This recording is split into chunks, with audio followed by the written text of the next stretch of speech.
নমস্কার শ্রোতা বন্ধুরা, আমি senior consultant orthopedic surgeon doctor Nirmal Dev. তো আজকে একটা জিনিসের উত্তর দিয়ে আপনাদের সবাইকে একটা মনে প্রশ্ন থাকে যে নি রিপ্লেসমেন্ট সার্জারিটা খুবই পেইনফুল। আমি অনেকের কাছে এই প্রশ্নটা শুনেছি যে খুব ব্যথা হয়, অপারেশনের পরে খুব ব্যথা হয়, ফিজিওথেরাপি করতে গেলে খুব ব্যথা হয়, তাতে পেশেন্ট ছটফট করে। এইসব কোয়েশ্চেনগুলোর আজকে আপনাকে আনসার দিই।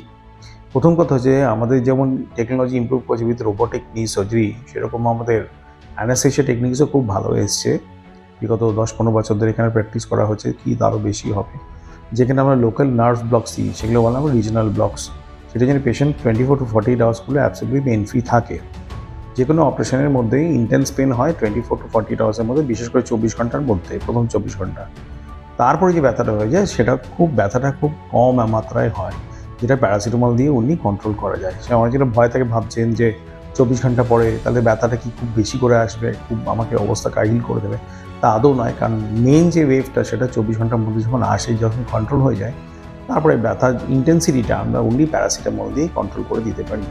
সেই জন্য আপনাদের ভয় নেই। এখানে চ্যানেলের নাম্বারসগুলো ডিসপ্লে করা আছে আপনাদের সাহায্যের জন্য। যদি মনে হয় আপনাদের মনে কোনো প্রশ্ন আছে, অবশ্যই এখানে রাখবেন। আমরা সেগুলো আপনাকে 100% উত্তর দেওয়ার চেষ্টা করব এবং আপনাদের গাইড করার চেষ্টা করব। আজকে শোনার জন্য অসংখ্য ধন্যবাদ। Thank you. নমস্কার।